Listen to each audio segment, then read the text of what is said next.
Hey everyone, welcome back to my channel. Today I'm here with Saloni, who's from the Big Four accounting firm, and she's working there as a senior. And I thought this video could be really cool for people who are thinking about working at the Big Four, thinking of doing a junior role or a senior role there, and kind of leveraging her experiences. So, Saloni, why don't you just go ahead and introduce yourself? Hey, hi guys. My name is Saloni, as Asha said. I currently work as a senior accountant at PwC. I've done all four of my co-op terms with PwC as well, and I've recently joined back full time. And for school, I went to the University of Waterloo in the accounting and finance program, and then I also did the Masters of Accounting program at Waterloo. Awesome. And I know applying for the Big Four and actually getting in is very difficult for people, especially when they're in school and they get it through a co-op, for example, or an internship. And do you have any specific things that you can note that were on your resume, maybe that you think made a big impact on you getting into PwC? So when I first applied to PwC, I think it was in first year. So there wasn't that much on my resume at that time, but I do remember from the interview that there was two specific things that they asked me about. I had written about how I used to volunteer as a skate instructor. So they thought that was really interesting and they asked me about this hobby of mine that I also turned into, I guess, like a part-time job. And then the other thing that we also talked about was I think I had talked about some club that I was part of and I had used like Google Drive. And I think one of my specific points was that, oh, like I increased the efficiency by using like Google Docs or Google Sheets to like be organized.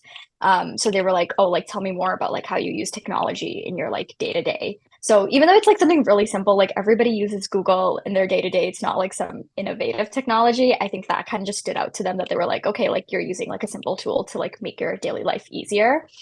So I think like as like a first year or like a younger person when you're applying and you don't have that much job experience, like honestly, like talk about something that or like on your resume have something that interests you. And then also just like think back to the basics and just like have like you don't have to have anything complicated is basically what I'm trying to say. Right. Yeah, no, that's fair because especially when you're in first year, it's not, they don't expect you to have everything fledged out on your resume and it to be super crazy with your experiences. And I did notice PwC does emphasize technology a lot. And is that just because in your work you guys use Google a lot and it's just something that is very, I guess, prominent in your entire role? I think so. I think this maybe is a little bit more specific to PwC too, is that they really do like to incorporate technology in their day to day. Like even in our audit testing and stuff, we use Alteryx a lot to like create workflows, especially when we have like a high volume of like similar testing that we have to do. Like when we create these like workflows, it's just a lot more efficient. So because you're not doing like the same like addition over and over again or like dragging the same formula over. So I think like that kind of aligned with their values. Which I guess like is another like tip is like kind of like catering maybe your resume to the company that you're applying for. Like if you see that there's something that they're really passionate about, like whether it be like the environment, technology, or like teamwork, like maybe have some points on your resume that kind of relate to that so you can speak on it during your interviews. Yeah, no, that's a really good tip. And I guess in terms of your work experience, you started as a junior in audit.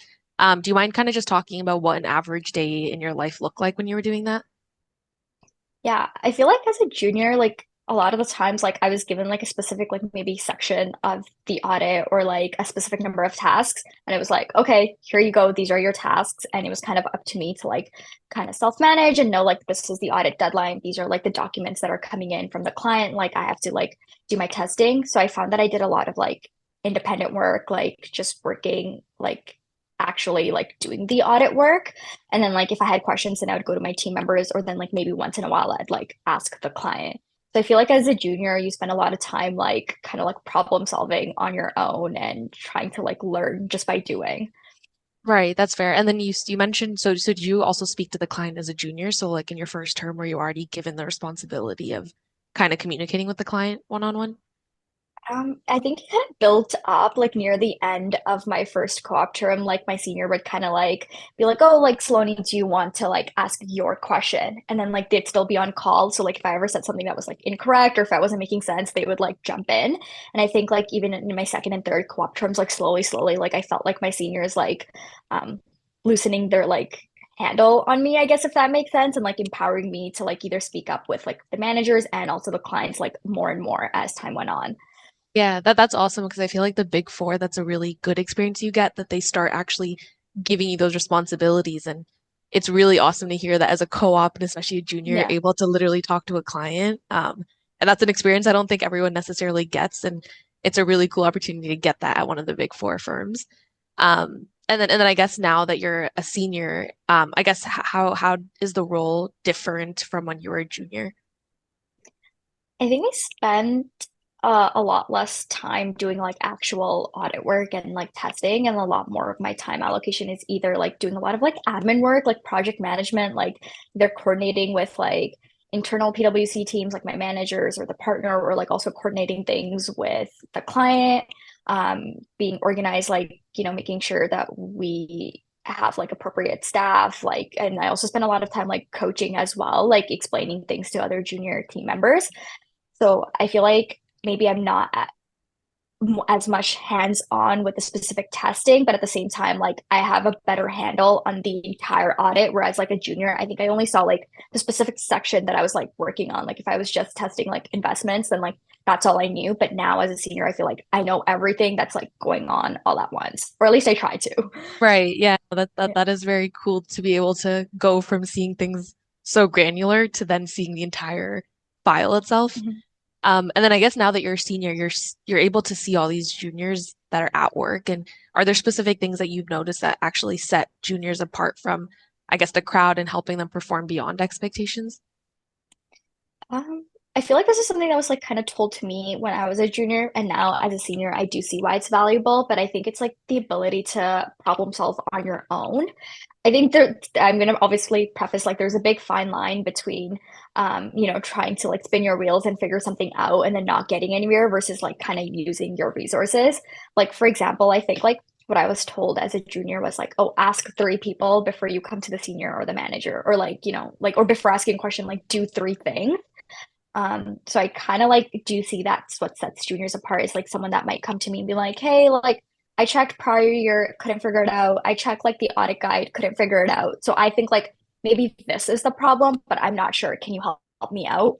Versus kind of like coming to me and just being like, I don't know what's going on, which is also fair. I think like once in a while you might just have like no idea and you need additional guidance, and like everyone is of course like happy to help you. But I think maybe just taking that initiative to be like, I tried something kind of really sets you apart. Yeah, no, I agree. I feel like some of my feedback as well that I've gone is that when I have questions, I come and I say, okay, I tried X, Y, and Z, still can't figure it out. Like, do you think you have any other suggestion on how I can figure it out? But yeah, I agree. Even when you don't know stuff, I think I've noticed it's also good to kind of say, this is why I don't know how to like approach this, or this is why I don't even know what to do. Yeah. So yeah, no, that's awesome advice because I feel like I've heard that from a lot of managers, partners saying, this is what kind of helps you grow in the firm going forward. Um, so yeah, that's awesome advice. And I guess going from a junior to senior, how does your client interaction vary now? Because you mentioned you did a bit as a junior, but how is it different now that you're a senior? I think now as a senior, I feel a lot more responsible for client interactions as well. Like, making sure I'm keeping the client updated, like, hey, like these are our like timelines. We might be facing these delays, or these are the questions I'm having. So I find myself like emailing them a lot more. Sometimes now I just I'll call them, like I'll pick up the phone and be like, hey, like I had a quick question. Like it's a lot more, I don't want to say informal, but like maybe more frequent, I guess is the word. Whereas like a junior, it was very much like we had our weekly call with the client and that's my time to ask the questions. Whereas now it's like, oh, I'll like talk to them like maybe three or four times a week, just keeping them updated or asking them about their status as well. So Right. there is a lot more like face-to-face interaction. I feel like as a senior, you're kind of like not the spokesperson, but sometimes like you will talk to like your higher ups, like your managers and stuff, and be like, oh, can you let the client know? So then I'm the one that's like actually sending the email, even though like the message might be coming from somebody else. Right, that's cool. So it's kind of like you're working with the whole team and you're kind of the person that the client is interacting with for the most part. Yeah. Yeah, that's a cool change, and I feel like a lot more responsibility, I guess. So it's cool to see your progression in the firm, where you went from asking kind of a few questions to your senior leading now Yeah. to you being the person who's leading it all. So yeah, anyways, that's really impressive, I feel like. And in terms of your actual teams that you work with, how large are they usually, and how, I guess, reliant are you all on each other's work, or if at all, or is it very kind of segregated when you're working on your audit? That's a good question. I feel like over the co-op terms and even now starting full time, I've had a really big range of how my teams have been. Like Recently I did an audit where it was just me and the manager. Like there was Oh, just wow. like honestly like I was like just me, like, Right. kind of doing the audit work. But then I've also like been on a team where there was like maybe like 9 associates, like now counting like managers and partners and things like that, which was like a pretty big team. I think my team right now has like about 3 or 4 people, which I would say like kind of on the smaller side. I would say it's like interdependent, maybe is the word that I would think, where it's like I could like kind of finish my work and somebody else can do their work and I might not necessarily like need their work to finish mine. But I think like the sum of all of our work obviously like is like the audited financial statement. So like we do need one another's like work to, I guess, like complete our audit. But I think the other part of it is that sometimes like we work with like other PwC teams that are not necessarily like the core audit group, but like we'll have like PwC tax or like PwC like valuations that do like certain parts of the audit for us or like will help us with it. So their work is like we're very much rely on their work. Like we wait for our valuations team to like give us the results for the pricing to be able to see if there's any more issues, if we have to go back to the client or like if we're okay. So in that sense, I think like we work together and same with tax, right? Like we wait for tax to kind of give us their final results to be like, yeah, tax section is all okay. So then we can kind of incorporate that into our audit. Right. So on a day to day, it's kind of like you're working together as a team, but you're also working across service lines within the firm itself. Exactly. Okay. And then I guess in terms of busy season, I think that's something that can be very daunting for seniors, especially that I've heard. And I guess what do you think kind of the average hours are that you work during busy season, and what do you think the split is of how much you put towards coaching and how much you put towards executing your own work, for example? I think it honestly does depend on your client. I think like some clients like just require a lot more hours, whether it be like to the size or complexity. So I will honestly say like I probably see like myself and the other people that I work with working from maybe like 55 to like 80 hours, like sometimes even going, I know like there's been times we've probably worked like 100 hours.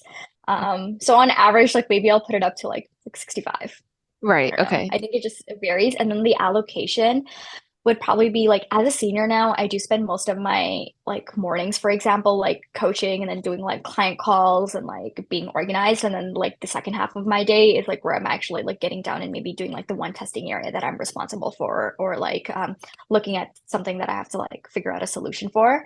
So it'd probably be like maybe like 40% coaching, like 30% like client calls and other admin work, and then the other 30% is like actual testing work, maybe even like less depending on the client.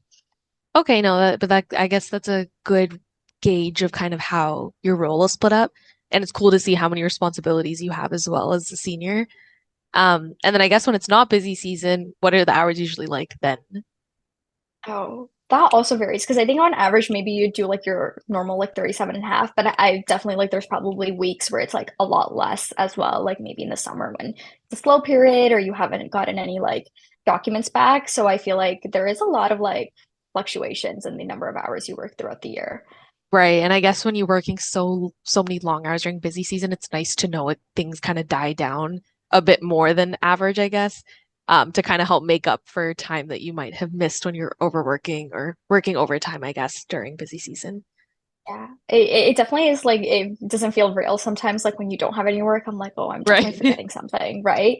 And then I also honestly, I will preface by saying it's probably luck. Like I know there's probably some of my coworkers watching. They're like, yeah, Saloni, like I've definitely worked a lot during the summer too. Right. Which is so fair. I think it just depends on the nature of the audit that you're doing. Right. It just depends on the client, the year ends that they have, and so on. Yeah. And then I guess in terms of PwC, why would you suggest to other people watching this why you think kind of PwC was your choice for the big four firms and kind of why it felt like a good fit for you? Um, I feel like all, in a way, like people always say this, like this is so cliche. All the big four are the same, but at the same time, they're not. I think what I really enjoy about working at PwC, and we've talked about this earlier too, is the technology. I do like it keeps my day-to-day interesting by using, like for example, like Alteryx in my audits, because it adds a different level of like problem solving when I'm trying to figure out workflow, or even just like it makes my life a lot easier when I'm trying to like test something where like I don't even have to like think about it. I'm like, oh, I know how to like use this like workflow that they've already created. So I just put everything in and my results are like outputted. Um, so I really do like their emphasis on technology and like their ability to like work like across different service lines too. I think they've done a great job of incorporating that into the audit process. Right, yeah. And I think nowadays too in society, it's such a, in almost any role you have technologies implemented. So it's good to know you're getting that practice in Mhm. so many ways within the day when you're doing your role. And I guess in terms of being an auditor long term, what do you think the most important characteristic is for an auditor to have? Hmm.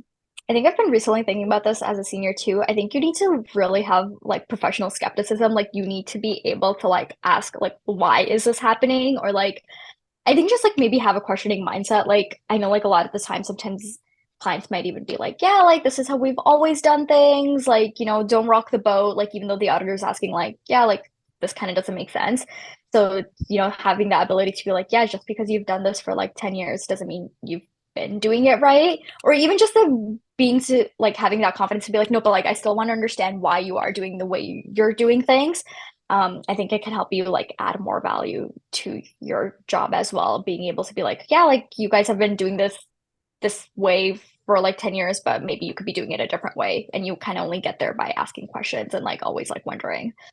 Yeah, no, that's a really interesting point. And I guess do you have any tips, I guess, on how to manage client interactions like that? Because I'm assuming it can be hard sometimes to tell the client, listen, maybe you guys are doing this wrong. You might need to rethink it. So do you have any advice on, I guess, how you approach those type of situations?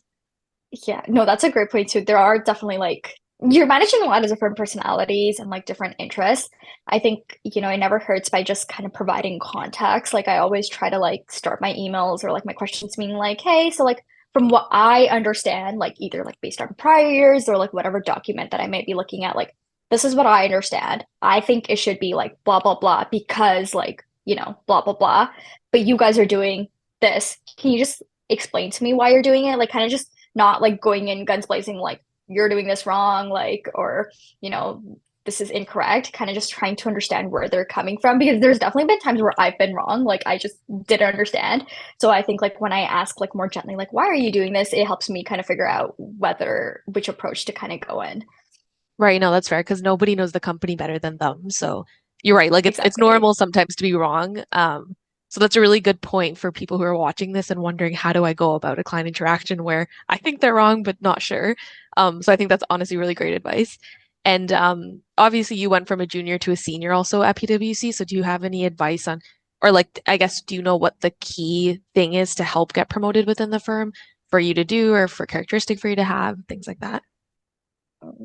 The firms are kind of interesting because I do find that like, if you do your time for a certain amount, like you'll like gradually like progress up the levels, if that makes sense, just by like, oh, like you've done 4 years, like for example, as a junior. So now you're ready to become a senior because you've probably seen enough of the audit cycle. But I think like more on a like day-to-day basis, probably just like being up for yourself, like, asking like questions specifically, like if there's a certain area of the file that you've like never worked on, like taking that initiative to be like, hey, like, can I look at this? Or like, do you guys need help here? And then also kind of going back to what I said earlier too, but just like being able to like self-manage and like try to problem solve. I think that just shows that like you're trying and like you care about your job. Right. Yeah, no, that's a really good point. And I know right now, especially during busy season, it can be a stressful time. Do you have any advice on how you manage your stress while you're working?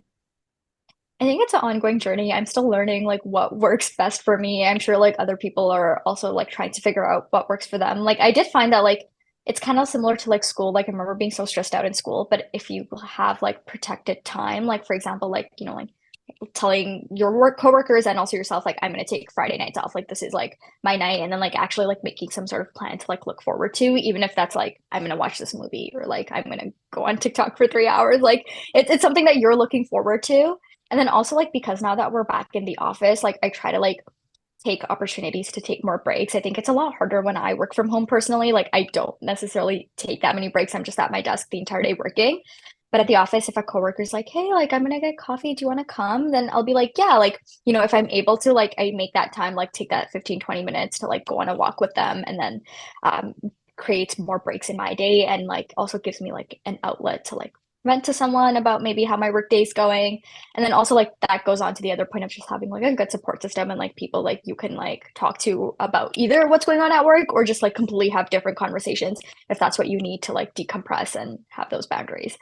Right, yeah, that's fair. I feel like when you focus on your mental health, it really shows in your work and it shows that, throughout your entire firm's experience as well. And then I guess in terms of staying organized, your role seems like there's a lot of things you need to kind of stay on top of. Do you have any advice on how you stay organized?